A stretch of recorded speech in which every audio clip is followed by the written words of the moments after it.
মানে জীবন, জীবন মানে যন্ত্রণা, মানুষ শুধু মানুষকে দেয় কুকুরমেরই মন্ত্রণা। লাইফ মানে জীবন, জীবন মানে যন্ত্রণা, মানুষ শুধু মানুষকে দেয় কুকুরমেরই মন্ত্রণা। এই কথা কথায় তেল বাজি, খারাপ মানুষ ভদ্র সাজি, ন্যায্য কথা বলতে মানা, এই কথাটি সবার জানা। সকলের নাই পেটে ভাত, অনাহারে কাটে রাত, তাদের ভাগ্য ফিরবে কবে, ভালো মানুষ আসবে তবে। ডাউটার পাকার মিলে হয়ে গেছে একাকার, ভালো মানুষ ভালো নাই, আশাগুলো পুড়ে ছাই। কাজ নাই কর্ম নাই, কোথায় গেলে পাবো ঠাই, অর্থলোভী সমাজপতি তাদের হাতেই তোমার গতি। মেশামেশি ভালোবাসা খালি খালি দিবে আশা, ভাবে সাবে বড় স্টার ম্যানেজ করে হবে পার। ওরাই ম্যানেজ মাস্টার, ওরাই ম্যানেজ মাস্টার, ওরাই ম্যানেজ মাস্টার, ওরাই ম্যানেজ মাস্টার। লাইফ মানে জীবন, জীবন মানে যন্ত্রণা, মানুষ শুধু মানুষকে দেয় কুকুরমেরই মন্ত্রণা। লাইফ মানে জীবন, জীবন মানে যন্ত্রণা, মানুষ শুধু মানুষকে দেয় কুকুরমেরই মন্ত্রণা। মিছামিছি ভালোবাসা খালি খালি দিবে আশা, ভাবে সাবে বড় স্টার ম্যানেজ করে হবে পার। ওরাই ম্যানেজ মাস্টার, ওরাই ম্যানেজ মাস্টার, ওরাই ম্যানেজ মাস্টার, ওরাই ম্যানেজ মাস্টার।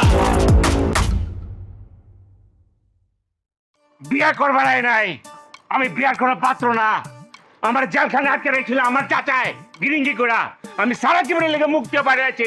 ওই চাচা নাই আমার পাওনা বুঝাই দে। এই জুলির কাছে তুমি কি আজে বাজে কথা বলছো আমার ব্যাপারে? আমি কিন্তু খুব রাগ করছি। আপনার কাকা তো একটা বজ্জাত, স্বার্থের কারণে কোনো মানুষ এরকম কাজ করতে পারে? চি চি। আয় কোকা, তুই জায়গা দাঁড়া, আমি কাকার সাথে কথা বলে আসতেছি। আমি একা বইলা আজকে রক্ষা পাইলি, আমার সাথে যদি জুলি থাকতো তোর আজকে রাস্তার মধ্যে ফালায় আমি পারাইতাম। জুলি তোমার কথায় সাই দিত না, জুলি তো আমার আই লাভ ইউ করে ফেলাইছে, যদিও আমি ওর কথায় সাই দেই নাই। আপনার বাসায় আসবে এখন আপনার ভাতিজা, সে ঘর জামাই হয়ে আপনার বাসায় থাকবে। সে বিয়ে করার জন্য বর যাত্রী নিয়ে গেটে আসছে, কোকাকে বলছি আমি আটকে রাখতে, আর আপনাকে আসলাম খবরটা দিতে। নোমান সাহেব তোর নামে মামলা দিতেছে, আজকে উকিলের সাথে সলা পরামর্শ করছে, বুঝছস? নোমান সাহেবরে তুই সহযোগিতা করছস, আমি জানি নোমান সাহেবের এত সাহস নাই আমার বিরুদ্ধে মামলা করে। এখনো টাইম আছে, আমার ভিতরে ঢুকবার দেন। যদি আমার মাথা গরম হয়, আমি জানি না কি করে আলামো, এমন হইতে পারে আমি কিন্তু ব্রাশ ফায়ার করতে পারি, কিন্তু আপনি জানেন। আমি তোমারে ভিতরে ঢুকবার দিব না, জানো মিয়া? এই জুলমত আলী তার নিরাপত্তা বিধানের জন্য আমার পিছনে কত টাকা খরচা করে। আমার পিছনে টাকা খরচা করব, আমি তোরে রক্ষা করুম না? অসম্ভব। হুকুম না আসা পর্যন্ত এখান থেকে লড়াচড়া বন্ধ। ওই ফরেন চাচা, জুলমুত চাচা তোমার যেই টাকা দিয়ে পাচ্ছে এর ডাবল টাকা তোমার আমি দেবো। এই বাড়ির অর্ধেক মালিক আমি, আমার জাগের উপরে বাড়ি তুলছে। হোটেল ইন্টারকন্টিনেন্টাল আমার, আমি মুখ দিয়ে কইলাম আর মালিক হয়ে গেলাম না? এখানে আইনের কারবার আছে। আপনি দলিল নিয়ে আসেন, এই বাড়ির দলিল নিয়ে আসেন, আমি দলিল চেক করুম। দলিল চেক করে যদি দেখি আপনার কথা হাসা, আপনার ভিতরে ঢুকাই দিব, ব্যাস। ভাই কোন জায়গার কোন বাহাদুর চোখ আমার পথ আটকে যাচ পচ্ছে, নাইলে কিন্তু আমি খবর আছে, কিন্তু অহনি পিটান শুরু করো। আমার গায়ে ফুলের টোকা পড়লে আমি আগ্নেয়াস্ত্র ব্যবহার করুম, জান নিয়ে পালাইতে পারবেন না। ওই ফরেন চাচা আমার ডর দেখেন না, আপনি কি এই বাড়ির দারোয়ান নাকি? দারোয়ানের মতো আচরণ করতেছে গেলাম আমার লাগে দেখতে চোখ করা। এই বেটা, আমি দারোয়ান হইতে যাবো কোন কামে? আমি খোকা বাবু, আমার নাম শুনলে বাঘে মশে এক ঘাটে পানি খায়। কি বে তুই কেমতেইছস? তুই জেল থেকে পলাইছস নি? চাচা আমি অবৈধ না, আমি জামিনে ছাড়া পাইছে চাচা, সবতে জানে। জামিন জামিন জামিন লা বাড়ি চোদ, টাকা দিছে কেটা? নতুন বাড়ি বন্ধক লইছি, আমার কাছে এখন অনেক টাকা আছে তো। কি বে তুই আমার বাড়ি বন্ধক দিলি কেমতে? আমি বোকা থাকলো পাবলিক এত বোকা না, সবাই জানে তুই আমার ঢোকাচ্ছে, এই বাড়িতে আমার বাগ আছে। আঙ্কেল, এই লোক কি বলে? এই সম্পাদিত তো ওনার ভাগ আছে নাকি? মিছা কথা কয়। এ ফাজিল জেলতায়া এখন আমারে ফাঁসানোর চেষ্টা করতেছে। মোদি যা বোঝার বুঝে গেছি গা, এখানে আমাকে থাউন ঠিক হইব না। আঙ্কেল, আপনারা চাচা ভাতিজা কথা বলেন, হ্যাঁ? আমরা তাহলে চলে যাই। ওই যাইবা মানে আমারে একা ভালাই যাইবানি? ভাতিজারে বাইকতে নিয়ে ঘরের মধ্যে বসায়া চা বিস্কুট খাইতে খাইতে নীরবে কথা কন। রাস্তায় খাড়ায় কথা কইলে আপনার মান সম্মান কিছুই থাকবো না। ওই বেঈমান, তোরে তো আমি মাসে 4 দিন বিরিয়ানি খেলাইতাম, তুই জেলে আছিলি, জেলতে আপড়লি কে? এইবার তুমি জেলে যাও, আমি 4 দিন না তোমার 7 দিন ঢাকার সেরা বিরিয়ানি খাওয়াবো। তুমি আমার জেলে পাঠাইছো না, আর জীবনে চাচা আমার জেলে পাঠাতে পারবা না। এবার তোমার আমি জেল খাবো। এগুলিরে বিদায় কর আগে, ওর বাদে বাইতে চল। না, কোন জায়গায় যাবো না, আপনারা থাকবেন প্লিজ। বাইর থেকে চুপচাপ থাকবি, বেশি কথা কবি না। আমি সারা জীবন বেশি কথা বলার মানুষ ছিলাম না চাচা। আমি তো এতে নূরজান কেমন আছে? এত আল্লাহ দেখাবি না কইলাম, কইছি না চুপচাপ থাকবি। হ্যাঁ, আমার এই জিন্দেগিতে সুখ দিলি না তোরা। তুমি আমার সুখ দিচ্ছ চাচা। ওই- ওই ব্যাংক বাজা, টাকা আগে অ্যাডভান্স দিচ্ছি তো গো। আমি কি ছাড়া পাইছি মহল্লাবাসী যাতে ভালো করে জানে। আওয়াজ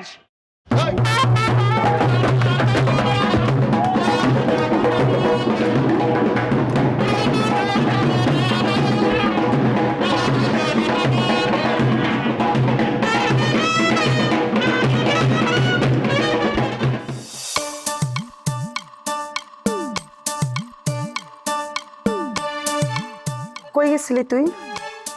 আমার যাওয়ার জায়গা তো একটাই, মিমের বাসায় গেছিলাম। এত বড় মিথ্যে কথাটা বলতে তোর একটা বারে বুক কাঁপলো না রে? না, কাঁপলো না। তুই যে মাসুমের কাছে আমার ব্যাপারে এতগুলা বদনাম করস, মিথ্যা কথা বলে বেড়াস, তখন তোর বুক কাঁপে না? তুমি কি আমার নামে স্যারের কাছে মধু ঢেলে আসলা? আমার নামে স্যারের কাছে দুনিয়ার মিথ্যা কথা বলে আসলা? আমি মাসুমকে কই পাইলাম? তুই মানে একটু ঢিল মেরে দেখলে আমি মাসুমের ব্যাপারে তোর কাছে কিছু বলি কিনা, তাই না? তুই মাসুমের বাসায় গেছিলি, যে আয়া আমার নামে সব উল্টাপাল্টা কথা বলে ওর কান ভারী করে দিয়ে আসলি। আমি সব জানি, বিশ্বাস না করলে মাসুমকে একটা ফোন দিয়ে জিজ্ঞাসা কর। আমি না চিন্তাই করতে পারতেছি না, তুই আমার উপর গোয়েন্দা ফিট করে রাখছস। আমি কই যাই, কি কথা বলি, কি খাই, সব খবর তোর কাছে চলে আসে। না, এই বাসাটা আর থাকা যাবে না, বাসা পাল্টাইতে হবে। আমি আগেই জানতাম তুমি এমন কথা বলবা, এই জন্য মাসুম আমাকে বলছে সামনের মাসে আমাকে একটা মেজ ভাড়া নিয়ে দিবে। ডাহা মিথ্যা কথা যে বলস, লজ্জা লাগে না? মাসুম আমাকে বলছে আমার মাস্টার্সটা কমপ্লিট হলেও আমাকে বিয়ে করে ফেলবে, আর 1 বছর সময় শুধু। তোকে বিয়ে করবে?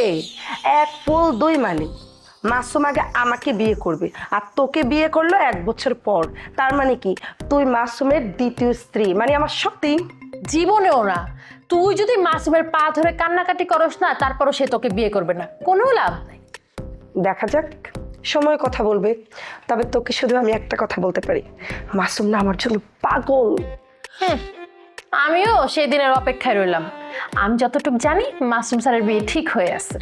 তার যদি বিয়ে ঠিক হয়ে থাকে তাহলে তুই তার পিছনে ঘুরিস কেন? ঘুরে আমার ইচ্ছা করতেছে। এখন পর্যন্ত তো স্যারের বিয়ে হয়ে যায় নাই, স্যারের বিয়ে হওয়ার আগ পর্যন্ত আমি ঘুরবই। তোর কিছু বলার ইচ্ছা আছে? আমারও তাই, চেষ্টা করতেছি, যদি তার ভালো লাগে সে আমাকে বিয়ে করে ফেলবে। এই চিন্তা মাথা থেকে বাদ দিয়ে দাও, অন্য ছেলের পিছনে ঘুরে অন্য চেষ্টা করো। শোন, আমাকে নিয়ে তোর মাথা ঘামানোর কোনো দরকার নেই, আমার কাজ আমাকে করতে দে।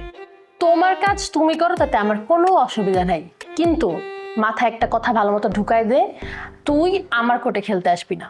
খেলার মাঠ, এখানে সবাই খেলবে, কেউ ফার্স্ট হবে কেউ লাস্ট হবে, আমি প্রতিযোগিতায় আছি। ঠিক আছে, থাক তুই প্রতিযোগিতায়, দেখি তুই আমার সাথে পারিস কিনা। না পারলে না পারলাম, কিন্তু চেষ্টা করতে দোষ কি? ঠিক আছে ভাই, তুই কর চেষ্টা, তোর সাথে ঝগড়া করে আমি পারবো না, আমি গেলাম। কেন, ভয় পেয়েছস? আমি আর ভয়?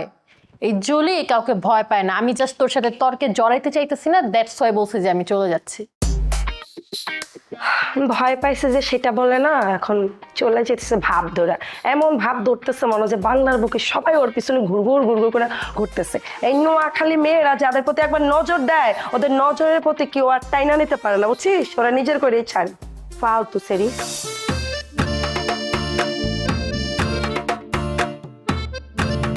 এই মেয়ে, তুমি ছাদে কি করো? হ্যাঁ, যাও নিচে যাও। তোমার ভবিষ্যৎ স্বামী আসছে তোমাদের বাসায়, তাকে গিয়ে আদর করো, আপ্যায়ন করো, আর যদি কিছু লাগে সেটাও করো। এই একদম আলতু ফালতু কথা বলবা না। সে আমার ভবিষ্যৎ স্বামী না, সে হচ্ছে আমার চাচাতো ভাই। আর তার থেকেও বড় কথা, এতদিন না অনেক বাটপারি করছো, সহ্য করছে আমি, এখন একটু ভালো হও। আমি বাটপারি করছি? বাটপারি করছো তো তোমার বাপ। আমাদের কাছ থেকে 2 লক্ষ টাকা নিয়ে এখন বলতেছে 20,000 টাকা নিচ্ছে। তোমার ভাই তার ন্যায্য সম্পত্তি দাবি করছে দেখা তোমার আব্বা কি করছে? মিথ্যা মামলা দিয়ে তাকে জেলে পাঠাইছে। তুমি কি মনে করছো আমি জানি না? আমি সব জানি। আর এতদিন তো গলা অনেক উঁচা করে কথা বলছো, হ্যাঁ? এখন থেকে একটু গলাটা নামায় কথা বলতে হবে। এই একদম চুপ, একটা আলতু ফালতু কথা বলবা না। আমাদের পারিবারিক বিষয় তুমি কেন নাক গলাইতেছো? আমার বাবা কি করবে না করবে সেটা পুরাটাই তার ডিসিশন। সামান্য একটা ভাড়াটিয়া হয়ে বাড়ির মালিকের পারিবারিক ঝামেলা নিয়ে কথা বলার সাহস তুমি কোত্থেকে পাও? হ্যাঁ নূরজাহান, তোমার এসব চাপাবাজি আমি অনেক শুনছি। বদিকে ধমক দিয়ে কথা বলবা না, ঠিক আছে? বদি কাউকে জমা খরচ দিয়ে চলে না। তোমাকে নিয়ে আমার যতটুকু চিন্তা ভাবনা ছিল, তোমার আজকের কাহিনী দেখা আমার অতটুকু ভ্যানিশ হয়ে গেছে। ও তাই না, ভ্যানিশ হয়ে গেছে। আমি আগেই বুঝছিলাম বদি যে তোমার টার্গেট হচ্ছে আমি, এই জন্য বিভিন্ন রকমের বাহানা বানায় তুমি আমার সাথে দেখা করতে আসতা, আমার সাথে কথা বলতে আসতা। আমার সন্দেহ তো ঠিক, কিন্তু শুনো, এই নূরজাহান না এত সহজে পটে না। ওকে, তুমি এখনো বদিকে পরিমাপ করতে পারো নাই। তোমার সন্দেহ পুরোপুরি ভুল। আমার যে বান্ধবী, সেই বান্ধবীর ধারের কাছেও তো তুমি নাই। সে এত সুন্দরী। আর আমি যদি নূরজাহানের সাথে প্রেমই করতে চাইতাম, আমার কথা বলার ঢংটা কিন্তু অন্যরকম থাকতো। আর আমার মেয়ে পটানোর তরিকা আমি যদি অ্যাপ্লাই করতাম, এই নূরজাহান 1 মিনিটের ভিতরে তার মাথাটা আমার বুকে রেখে আমাকে জড়িয়ে ধরে রাখ। কি ব্যাপার জুলি, তুমি আবার আসছো? আপনি আমাকে কষ্ট দিয়ে অনেক শান্তি পান, তাই না? আরে কি আশ্চর্য, আমি তোমাকে কি কষ্ট দিলাম? কেন তোমাকে কষ্ট দিয়ে আমি শান্তি পাবো বলো তো?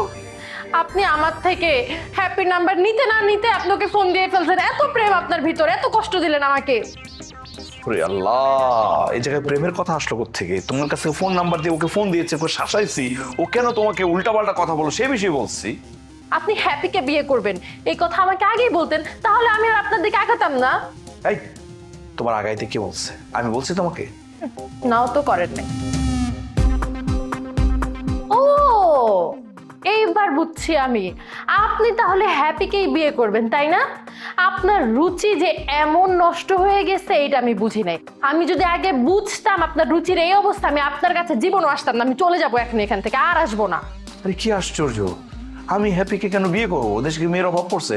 শোনো জুলি, হ্যাপির বিষয়ে আর কোনোদিন আমার সামনে কোনো কথা বলবে না। ওর নামটা শুনলেই আমার গা গরম হয়ে যায়, জ্বালাবালা শুরু হয়ে যায়। হ্যাপি আমাকে বলছে আপনি নাকি ওকে জড়ায় ধরে বলছেন আই লাভ ইউ, আমি তোমাকে ছাড়া বাঁচবো না। ছি, আপনি সব কথা বলছেন, এই কথা হ্যাপি নিজ মুখে আমাকে বলছে। এই ও তো আসলে একটা খারাপ মেয়ে, ডেঞ্জারাস মেয়ে। কত বড় সাহস আমাকে নিয়ে উল্টাপাল্টা কথা বলছে, এত খারাপ কথা বলছে। দাঁড়াও, আমি আর কোনোদিন ওর সাথে কথা বলবো না। আরেকটা কথা, ওর কথা শুনে যে তুমি এই জায়গায় আসছো, আমি অনেক কষ্ট পাইছি। আচ্ছা জুলি, তুমি কি তোমার মাসুমকে মাসুম স্যারকে চিনো না তুমি? আমি ভীষণ কষ্ট পাইছি। আগেরটাই তো ভালো ছিল। আচ্ছা যাই হোক, আপনি যদি আমার কথা কষ্ট পেয়ে থাকেন, আই এম সরি, মাফ করে দিন। আমি আর আপনার বাসায় আসবো না, আমি চলে যাচ্ছি। আরে না, আরে তুমি আসছো, বসো, আমি চা করে নিয়ে আসছি। আপনি আমি লজ্জিত। আমি কি বলবো, তুমি আমার বাসায় আসছো অথচ তোমার সাথে আমি খারাপ ব্যবহার করছি। I am sorry. যাক, থ্যাংক ইউ সো মাচ। আপনি অ্যাটলিস্ট এতটুকু বুঝলেন যে আপনি আমার সাথে খারাপ ব্যবহার করছেন। আচ্ছা ঠিক আছে, তুমি বসো, আমি চা নিয়ে আসি। আমিও যাই। আরে না, লোকজন কি বলবে, খারাপ বলবে, তুমি বসো।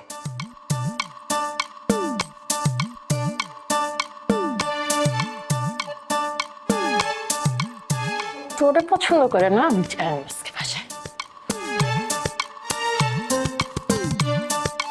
তখন তুমি ছোট্ট করে বলতা বদি I love you, I love you বদি। আর আমি তোমার 2 গালে হাত দিয়ে বলতাম I love you too Noorjahan. অসভ্য, এটা তো সাহস হইলো কিভাবে হ্যাঁ আমার গালে হাত দেওয়ার? তোমার কি মনে হয় আমি কি সত্যি সত্যি তোমার গায়ে হাত দিছি? হ্যাঁ, এইসব স্বপ্ন দেখো, এইসব স্বপ্ন দেখো না, এইসব স্বপ্ন কখনো পূরণ হবে না। তোমার আব্বা তার ভাতিজারে যে বিয়ে দেওয়ার জন্য তোমার সাথে নিয়ে আসছে গর্দামাই বানানোর জন্য, তার আশাটা তুমি পূরণ করে ফেলো। তোমার আব্বার আশাটা তুমি পূরণ করো। একদম আলতু ফালতু কথা বলবি না। আমি কাকে বিয়ে করব না করব সেটা পুরাই আমার ডিসিশন, তোমার নাক গলাইতে হবে না। ভালো হয়ে যাও বলে দিতেছি। নাক গলানো যার অভ্যাস, সে কি কখনো নাক গলানো বন্ধ করতে পারে? হ্যাঁ, আমার চোখে যেটা বাজবে আমি তো সেটা বলবো। বদি, তুই আমাকে না জ্বালায় আমার হাড় মাংস এক করে ফেলছিস। তোকে যে আমি কি শাস্তি দিব তুই কল্পনাও করতে পারবি না। তুমি আর কি শাস্তি দিবা? কোন উপায় না পাইলে কি করবা জানো? জোর করে আমাকে বিয়ের পিড়িতে বসাবা, তারপরে আমার অমতে আমার গলায় একটা মালা পরাই দিবা, আর আমি সারাটা জীবন জ্বলতে থাকবো। তোরে আমি আজকে মাইরে ফেলবো। তোর সাহস কত বড় যে তুই আমাকে এমনি জড়ায় ধরলি? আর এইখানে সাহসের কি হলো? তুমি মারতেছিলে, আমি জড়ায় ধরছি, এখানে তো আমার কোনো দোষ নাই। তোরে না আমি খুন করবো। তুই এইখানে একদম যেমন দাঁড়ায় আসিস স্ট্রেইট লাইন হয়ে দাঁড়ায় থাক, আমি বোটে নিয়ে আসতেছি। তোমার হাতেই তো আমি খুন হতে চাই নূরজাহান। এত সময় লাগে নাকি বটি আনতে? তাড়াতাড়ি যাও। এই তোর বদমাইশ ছোট লোক একটা, তোর কপালে না অনেক দুঃখ আছে। তোমার কথা শুনে তোমার একটা গান মনে পড়ে গেল, দুঃখ আমার বাসর রাতের কলঙ্ক। তোরে না আমি আজকেই বাসা থেকে বের করতেছি। এই বাড়িতে আজকেই তো শেষ দিন। আমি তো চলেই যেতে চাই বুঝছো, কিন্তু যাইতে পারতেছি না ওই একটা কারণেই। 2 লাখ টাকা, 2 লাখ টাকা দিয়ে দাও, চলে যাই। তোরে আমি 1 টাকাও দিব না। তুই এই বাসায় কেমনে থাকোস সেইটা আমিও এই নূর জাহান দেখে নিব বলে দিল। আমার সাথে লাগতেই শোনা বুঝছো, পরে কিন্তু কলঙ্ক করে দিব। আমার ফ্রেন্ড মানে তোমার আব্বু কষ্ট পাবে। তোমার এ রাস্তায় হাঁটাহাঁটি করতে দেখলে আমার কলজা ফেটে যায়। আর কতদিন তুমি খাওয়ানোর বাটি নিয়ে রাস্তায় ঘুরবা? কও, সংসার করো, একটু শান্তির দেহা পাও। ফুলমতি তোমাকে ব্যবহার করতেছে, বুঝতেছো না? একদিন বুঝবা। গাধা যেরকম চিনির বস্তা নিয়ে ঘুরে, চিনির স্বাদ পায় না, তোমাকে অবস্থা হয়েছে সেই রকম। আপনার কথা শেষ হয়েছে? হ্যাঁ, আচ্ছা আমি একটা কথা বুঝতেছি না, আপনার সমস্যাটা কোনখানে? আপনি কোন কারণে আমার খালার পিছে লাগছেন? আমার খালা কি তা অন্যায় করছে, অপরাধ করছে? বেডে তো খালি আপনার একটু ভালোবাসছে, তাই বেডের ভালোবাসা কি অন্যায় হয়ে গেছে গা? ফুলমতির ভালোবাসা আমার কাছে মূল্যহীন। ওই বুড়া বেটি নাকি কয়ে বেড়ায় আমার লেগে এর জীবন নষ্ট, আমার লেগে বিয়ে করতেছে না, আমার বিয়ে না করলে এর জীবন মূল্যহীন না। ডাহা মিথ্যা কথা। ওর আরেকটা বিয়ে হয়েছিল, ওই আমারে ফাঁকি দিয়ে একটা বিয়ে করছিল। ওই বিয়ে 2 মাসও টিকে নাই। যখন বিয়ে ভাঙছে, সারাসারি হয়ে গেছে, তখন আমার কাছে আইছে, কয় আমি তখন তারে বিয়ে করি। এটা কোনো কথা? আমি একটা ইনটেক্ট ফোলা, আমি কে সেকেন্ড হ্যান্ড মেরে বিয়ে করুন? খালারে যে আপনি ভালোবাসার কথা কইতেন, কথা কইয়া অন্য দিক দিয়ে আবার আরেক বেটান লগে রং দং করতেন, এটা কি তা আমি জানি না? শুনুন, আপনার যে কিরম স্বভাব চরিত্র আছেন, খালা আমার বেশ কিছু কইছে। তোমার খালার কথা শুনে নিজের জীবনটা নষ্ট করো না। আমি তোমারে বিয়ে করুম না, আমি তোমার আশা ছেড়ে দিছি। কারণ আমি ফুলমতির কথা দিছি, আমি তোমার দিকে চামু না, তোমার দিকে খারাপ নজরে তাকামু না। আপনি কি তো আপনার প্রতিজ্ঞা রাখতে পারবেন? আমার কিন্তু মনে হয় না যে আপনি প্রতিজ্ঞা রাখতে পারবেন, আপনি এই প্রতিজ্ঞা ভাঙ্গা নেবেন। কারণ আপনার যে মানুষ, আপনার যে চরিত্র, আপনার যে চোখ, এই 2টা চোখ তো বেডের মানুষ দেখলে স্থির থাকতো তো না, পাগল হয়ে যাবো। আমার তো মাথা ঘুরা, মাথা গরম হয়ে যাবে বেডের মানুষ দেখলি। আমি কি করু? আমার কি দোষ? এইটা আমার বয়সের দোষ। বয়সের কারণে এরকম করতেছি। এই বয়সে একজন পুরুষ মানুষের একজন সঙ্গী দরকার, সঙ্গী ছাড়া তার জীবন চলে না, বুঝতে পারছো? একজন পুরুষ মানুষ সঙ্গী ছাড়া থাকা যে কত কঠিন কাজ, সেটা আমি হারে হারে টের পাইতেছি। এই কারণে তো আপনার একটা সদ্বুদ্ধি দিছিলাম, কইছিলাম না যে কালারে বিয়া হইরে লাই। তোমার খালার লগে আমার আর বিয়ে হইব না, তার লগে আমার দূরত্ব অনেক বাড়ছে। তোমার কথা কও, রুস্তমের লগে কি কোনো যোগাযোগ হয়? মোটেও না। রুস্তমের লগে আমার দেয়া হরা নিষেধ। কোন গুলামের ঘরে গুলাম, কোন হইনের ফুতে জানি আমার কালারে ফোন করে কইছে আমি বলে রুস্তমের লগে ফিরিত করি, হ্যাঁ গো বাসাত গে বলে হের লগে আড্ডা মারি। আল্লাহর কসম, ওই গুলামের ফুতেরে, হইনের ফুতেরে যদি একবার খালি হাতের মুঠো পাই, তাহলে যে চিপ্পা লেবুর মতো রস বার হইতে সার। রুস্তম নাই তো কি হয়েছে? তোমার হাতের কাছে আদর আছে, হের লগে প্রেম করো। আরে ঠেকা কাম চালাও, নাই আমার সে কানা মামা ভালো হুনো নাই। হে মিয়া, আপনি তো খুব খারাপ মানুষ। আপনি তো রুচি বলতে কিচ্ছু নাই। আপনি আমি পরিবার আমার লেগে পছন্দ করছুন এই আদর রে। আদরের লগে কে আমার যায়, ওর লগে কে আমার কেলাসে মিলে। খবরদার কইতাছি, আর কোনোদিন এই ফাউল আদর রে লইয়া আমার সাথে কোনো ধরনের বাজে কথা কইবেন। তাইলে তুমি কারে বিয়ে করবা? তোমার লাগে তো পাত্র খুঁজে পাইতেছি না। আমার পাত্র আপনার খুঁজে লাগতো না। আমি যখন বিয়ের বাম তখন আমার পাত্র আমি নিজে খুঁজা লইবেন। ফালতু বেড়া জানি করতে। যখন তুই বিয়ে করার সিদ্ধান্ত নিবি তখন আর পাত্র পাইবি না। বয়স বাড়বো, হবি বুড়ি, বুড়া খুঁজে পাইবি না। পরে এমন বুড়ারে পাবি যে বুড়ে আগে 10 বিয়ে করছে, তুই হবি 11 নম্বর বউ। কয়ে দিলাম। ওই বেইমানের বাচ্চা বেইমান, নূরজাহানের বিয়ের আগে তোর জেল থেকে ছাড়াইলো কেটা? এক কথা কয়বার কমো, আমার এক বড় ভাই আছে, বড় ভাই। হ্যাঁ, আমার পিছনে অনেক টাকা ইনভেস্ট করছে, ইনভেস্ট। হ্যাঁ, আর আমার জায়গার প্রতি নজর লাগছে। হ্যাঁ, কইছে আমার মোটা টাকা দিব। আমি কইছি মোটা টাকা লয়ে আমি কানাডার মতো বিদেশে যামুগা, তোমার চোখের সামনে কাটা হয় যেমনি থাকুম না, একবারে যামুগা। হইছে? ওই বেটা ওই, আমার জমি তুই কেমতে বন্ধক দেস? তুইও তোর বাপের লাহান চাচারে ফান্দে ফালাবি? এর লেগা তোরে লাগলে পয়লা বড় করছিলাম নি রে? হ্যাঁ, কতবার কইছি তোরে, দলিল বি আছে তোর কাছে? এই উত্তরার বাড়ির প্লট দুইটা আমার নামে তোর বাপের লিখা দিচ্ছে, আর পুরান ঢাকার বাড়িটি আমি তোর বাপের নামে লিখা দিচ্ছি। কেলা তোর কাছে দলিল নাই, দেওস না? না নাইকা, ওগুলো আমি চিনি না, জানি না, বুঝি না। ছোট সময় থেকে বলছে দুইটা গাড়া আছে, যেই দুইটা গাড়া সেরকি ভেজ করা আব্বা আপনারা দিছিল। কিছু তোর চাচারে এমনি দে নে, যা লেগে দে না, মাঝে মাঝে তুই থাকা পড়বে, তোরও ভাগ আছে।